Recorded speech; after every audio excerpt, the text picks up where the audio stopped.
بسم اللہ الرحمن الرحیم۔ مجھے آج معلوم ہوا ہے کہ یہ ناظم آباد کے محمد اسلم خان صاحب جو محمد حنیف کی شورا کے ایک پرانے رکن تھے، وہ بھی آج اسی شرک عقیدے کے اوپر وفات پا گئے۔ شرک پر جان دے دی انہوں نے۔ چند روزہ دنیا کی عزت کی خاطر ہمیشہ کی آخرت کو برباد کر دیا۔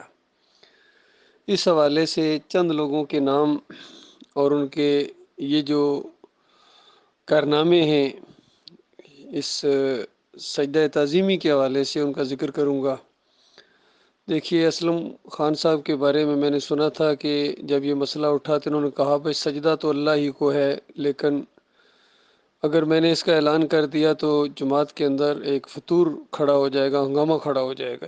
یعنی کہنا یہ چاہ رہے تھے کہ ان کو شورا سے نکال دیا جائے گا، اور کیا ہنگامہ ہونا تھا۔ تو اس ڈر سے کہ کہیں شورا سے نہ نکال دیا جائے، انہوں نے شرک کے اوپر قائم رہے۔ یہ بہت بڑی بدبختی ہوتی ہے۔ اس کے علاوہ حکیم رمضان کی وہ بات بالکل، خیر وہ تو میں نے خود سنی، فون پر انہوں نے بتایا، انہوں نے کہا کہ محمد حنیف کو منواؤ۔ میں تو مانا ہی مانا۔ تو اندازہ لگائیے کتنی عجیب بات ہے۔ بھائی جب آپ مانتے ہیں کہ سجدہ اللہ کو ہوا ہے تو پھر حنیف کو منوانے کا کیا مطلب ہے؟ تم خود تو مانو، لیکن اپنی امارت کو بچانے کے لیے شرک کے اوپر قائم رہا حکیم رمضان۔ اور پھر جب دوسری وجہ سے دنیاوی معاملات کی وجہ سے پکڑا گیا، اس کو اس امارت سے بھی معزول کر دیا گیا، تو پھر سنا ہے بعد میں کہتا رہا کہ محمد حنیف ایسے اور محمد حنیف ایسے۔ اب وقت گزر گیا، وقت کے اوپر بات کا مزہ آتا ہے۔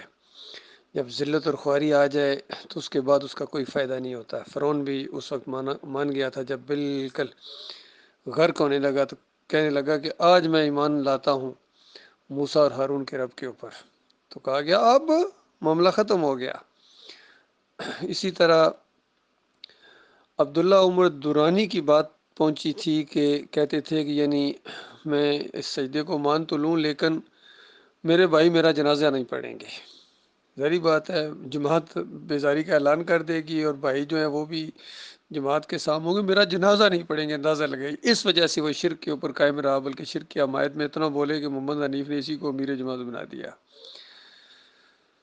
پھر قاری خلیل الرحمان اور وہ جو کیا نام ہے منیر صاحب، قاری خلیل الرحمان تو خیر شروع سے چاپلوسی کرتا رہا محمد حنیف کی، لیکن منیر صاحب کے بارے میں سنا تھا، انہوں نے کہا کہ گرامر کے لحاظ سے تو یہ سجدہ اللہ ہی کو بنتا ہے۔ گرامر کے لحاظ سے، چونکہ گرامر ذرا جانتے تھے، تو گرامر کے لحاظ سے تو سجدہ اللہ ہی کو بنتا ہے۔ تو لیکن محمد حنیف کے لحاظ سے، یعنی یہ میں کہہ رہا ہوں کہ اب قرآن کے لحاظ سے بھی اللہ ہی کو بنتا، گرامر کے لحاظ سے بھی اللہ ہی کو بنتا، انبیاء کی دعوت کے لحاظ سے بھی اللہ ہی کو بنتا، لیکن محمد حنیف کے لحاظ سے اور قاری خلیل الرحمان کے لحاظ سے یہ اللہ کو نہیں بنتا۔ لہذا منیر صاحب نے محمد حنیف کا ساتھ دیا۔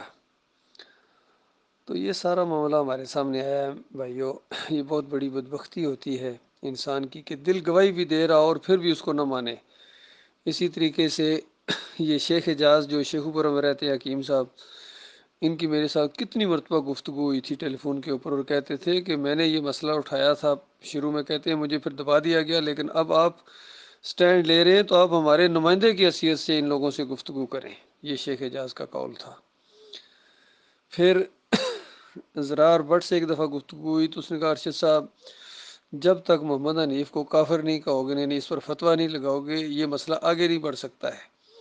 تو میں نے کہا بھائی جو مسئلہ حق ہے تو ابھی تو سمجھائیں گے، لیکن نہیں سمجھا تو پھر کافر کہیں گے نا، اس کو کیوں نہیں کہیں گے، ہمارا چاچا لگتا ہے۔ باقی لوگوں کو جو ہم نے قرآن و حدیث کے مطابق کافر اور مشرک کہا ہے عقیدے کی خرابی کی وجہ سے، تو محمد حنیف کے ساتھ ہمارا ذاتی لگاؤ کیا ہے؟ اس کے ساتھ ہماری محبت اللہ کی وجہ سے تھی، ایمان کی وجہ سے تھی۔ اب اگر وہ ایمان کا دشمن ہے، اللہ کی کتاب کو پیچھے کر کے اپنی بات کو آگے لا رہا ہے، منوا رہا ہے ڈنڈے کے زور سے، نظم کے ڈنڈے کے زور سے، تو اس کو کافر کہا جائے گا۔ پھر زرار بٹ نے یہ بھی کہا کہ دیکھو ڈاکٹر صاحب جب کے پی کی میں آیا کرتے تھے اور اس طرح کا جو دورہ ہوتا تھا میں ساتھ ہوتا تھا، تو ہمیشہ ڈاکٹر صاحب کہا کرتے تھے وخر لہو سجادہ، لہو کی ضمیر اللہ کے لیے ہے، اور یہ یوسف علیہ السلام کو نہیں بلکہ سجدہ شکر اللہ کو ہوا تھا۔ اور زرار صاحب کہتے ہیں کہ میرا بھی یہی ایمان تھا، انہوں نے یہ لفظ استعمال کیا، میرا ایمان تھا۔ تو پھر زرار بٹ نے پتہ نہیں ایمان کیوں بدلی کر دیا، لیکن پھر بھی ذلت اور خواری جو تھی وہ تو وہ نہیں ہے، جب ایمان کے ساتھ بگاڑ کرو گے تو ذلت اور خواری تو آئے گی بھائی۔ اور کتنے لوگ ہوں گے اسی طریقے سے۔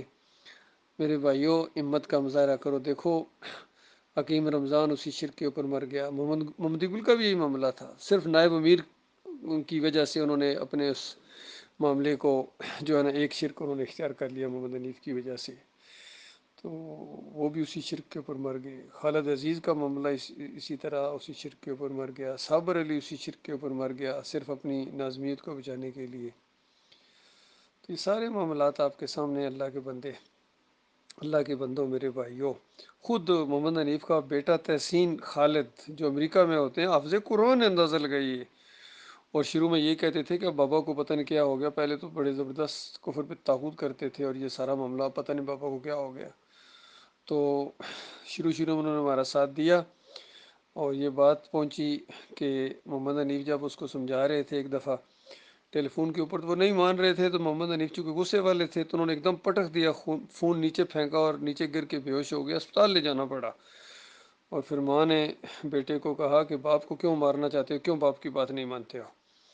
تو اس وجہ سے تحسین خالد حافظ قرآن نے کفر و شرک اختیار کیا اپنے باپ کی وجہ سے۔ یہ سب کچھ اللہ کے بندو، اگر اسی شرک کی وجہ سے مر جاؤ گے، جو زندہ ان کے لیے تلافی کا موقع ہے، چاہے تحسین خالد ہوں، چاہے عبداللہ عمر دورانی ہوں، یا جتنے بھی ہیں اللہ کے بندوں، محمد حنیف کی وجہ سے یا جماعت کی وجہ سے اپنے ایمان کو برباد نہ کرو، اپنی آخرت کو برباد نہ کرو، یقین کرو یہ حق ہے۔ ڈاکٹر عثمانی رحمۃ اللہ علیہ کا جو موقع ہے بالکل قرآن کے مطابق ہے، انبیاء کی دعوت کے مطابق ہے، اور ایمان عقیدے کی بالکل روح ہے۔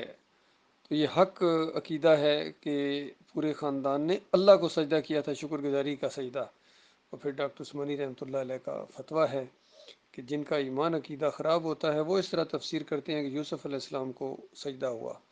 تو میرے پیارے بھائیوں، قرآن کا یہ عقیدہ بالکل حق ہے، اس کو پیچھے نہ کرو، بلکہ محمد حنیف کا عقیدہ خراب ہے، اور محمد حنیف کو بہت زبردست غلطی لگی اور ٹھوکر کھائی ہے اس نے، محمد حنیف کو غلطی لگی ہے، یاد رکھیے اس عقیدے کی وجہ سے۔ اور اندرونی کہانی بھی مجھے معلوم ہے، اور وہ بھی ایک وجہ ہے، بغیم بینہم، یہ آپس میں ضد کی وجہ سے انہوں نے یہ معاملات کیے ہیں، یعقوب علی اور محمد حنیف کی ضد کی وجہ سے یہ معاملات ہوئے ہیں۔ محمد حنیف نے اپنی انا کا مسئلہ بنا لیا، اور اس طرح وجہ سے انہوں نے اپنی بھی آخرت برباد کی، اپنی بیوی کی بھی، اور کتنے لوگوں کی، خالد عزیز کی، اور دوسرے لوگ جو اسی شرک پر مرتے جا رہے ہیں، اسلم خان کی آخرت برباد کر دی، اور حکیم رمضان کی، اور سارے اسی طریقے سے جو بھی مرتا جائے گا آگ میں، جو بھی مرتا جائے گا آگ میں، یاد رکھیے حجت تمام ہے آپ لوگوں کے اوپر اب۔